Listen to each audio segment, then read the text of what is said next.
Are you ready for this? Let's get started, shall we? In today's world, materialism and relentless pursuit of sensory pleasure often take precedence, with many considering them the ultimate goals of existence. However, as spring arrives, bringing with it a sense of renewal and possibility, one can't help but wonder, could love be in the air too? Biological anthropologist Helen Fisher suggests that the human brain is particularly receptive to love during the spring season. In my previous article titled Spring is in the Air, Love May Just Be in the Air Too, I delved into the romantic themes associated with both interiors and exteriors. However, this year I feel compelled to share a different message. Drawing on insights from rebellious design duo Jimmy Martin, it's evident that love often brings not only joy but also pain and heartache. Despite the widespread belief that around half of all marriages end in divorce, the reality is even more stark. 67% of second marriages and 73% of third marriages ultimately come to an end. Moreover, among approximately half of non-marital births, where parents are cohabiting at the birth, fragile families data show that 46% have broken up, with only 27% still together 5 years after the baby is born. Knowing these statistics, will your love stand the test of time? Many individuals, myself included in my younger years, find themselves entrenched in what I call the lower realms of their inner house, preoccupied by consumption, novelty, and the pursuit of sensory pleasures. It begs the question, what can shake one from such a state of oblivion? The song You Give Love a Bad Name by Bon Jovi serves as a stark cautionary tale illustrating the perils of a relationship gone astray.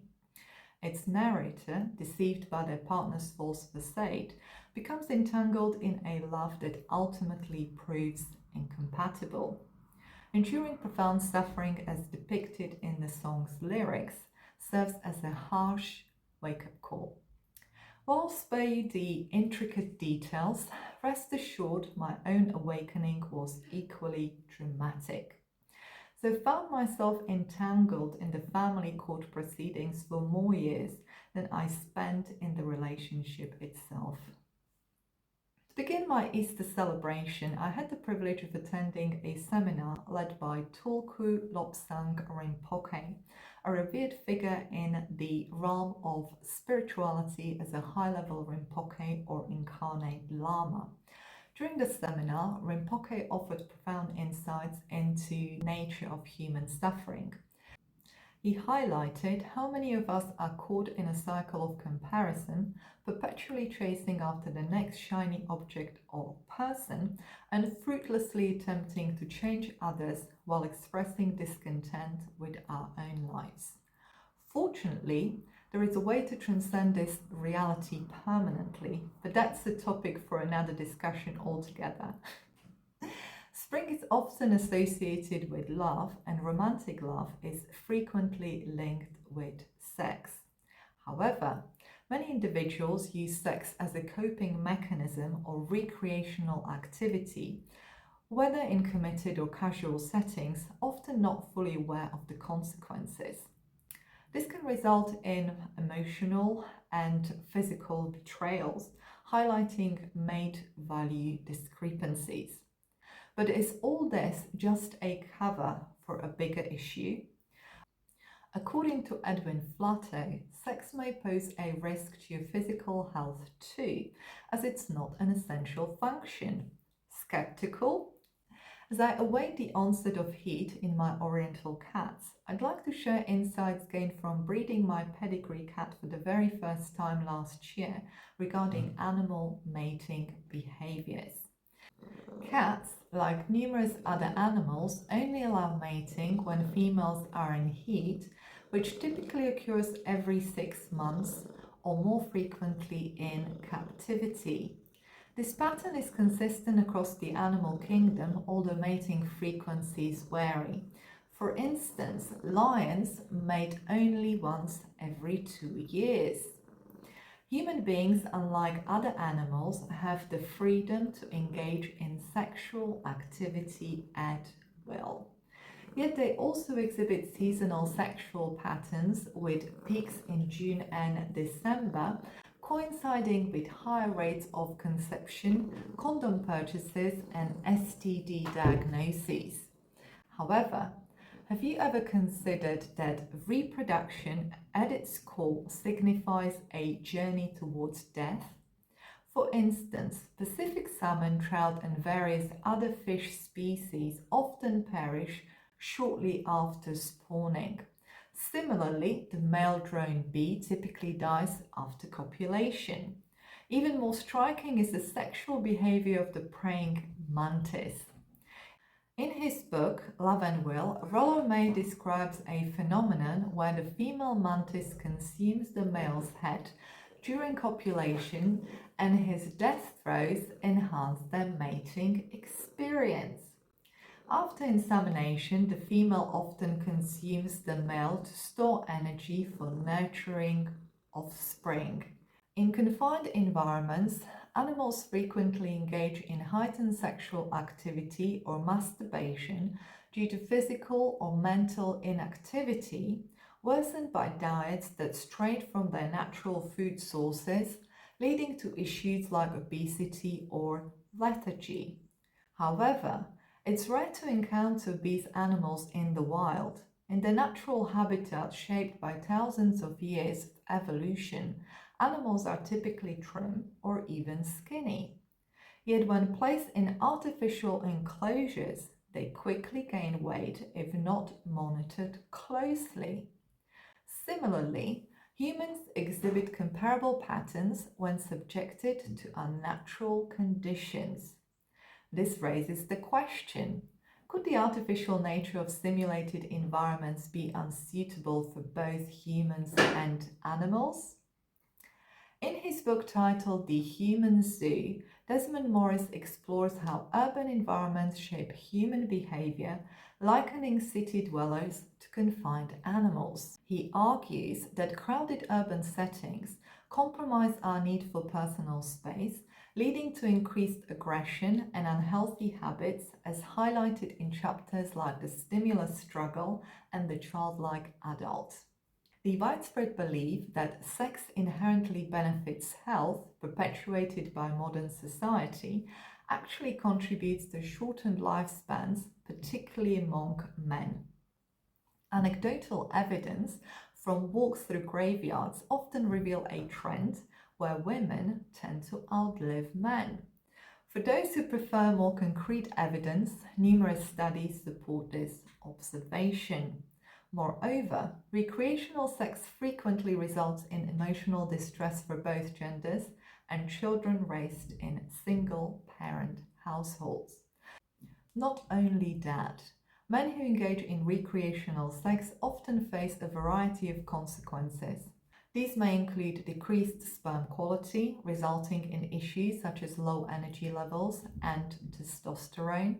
This deficiency can disrupt sleep patterns and self-control, making it difficult to channel energy into more meaningful pursuits and affecting confidence levels.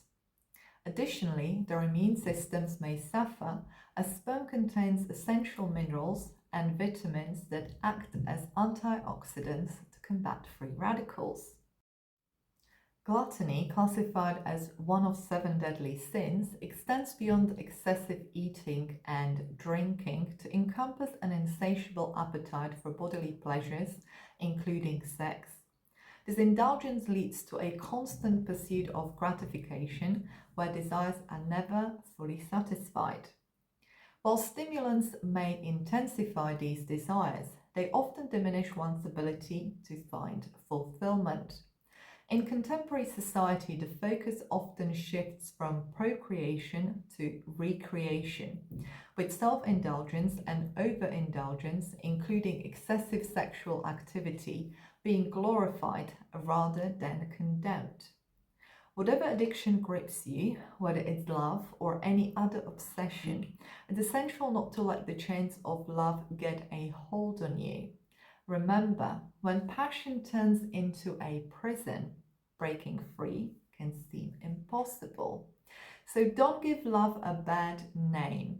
Human seed contain all the necessary elements to create another life when united with an ovum. So it's important not to squander it solely for the sake of fleeting pleasure. Also rare, sex can wield significant impacts on the brain, sometimes triggering episodes of transient global amnesia or even causing permanent harm like rupturing brain aneurysm due to the drastic alterations in the blood flow during the act. Stories of individuals experiencing fatal outcomes during sexual encounters, such as older men with younger partners, are not uncommon. I shouldn't be laughing here. Okay. While I can't comment on semen retention, I can attest that abstaining from sexual activity has allowed me to prioritize my emotional well-being and maintain mental clarity, enabling me to dedicate my time and energy to what truly matters. Even Gandhi weighted in on this matter, underscoring the value of the vital fluid and its potential for the transmutation into a high form of energy for the betterment of society. To conclude, achieving self-actualization demands leaving behind self-destructive behaviors driven by overindulgence and sexual excess. It entails developing deep self-awareness, identifying meaningful goals, embracing continuous learning, practicing self-care, and learning from failure. Focus on mastering yourself while respecting the sanctity of sexuality. Recreational sex often leads to emotional turmoil, mirroring patterns seen in captive animals. Reclaim your true freedom by fostering unconditional love for yourself and others, and thrive to engage only in sexual interactions that promote growth in consciousness. Approach your impulses with awareness, ensuring that the expression of love through sexuality doesn't devolve into a mere craving that fails to bring true satisfaction. Advancing to high levels of our inner house demands self-mastery, compassion, and introspection. Embrace the journey of self-discovery, self-love, and authenticity as you navigate your path towards self-actualization. Stay tuned for more insights and remember that you're surrounded by love as you embark on this journey.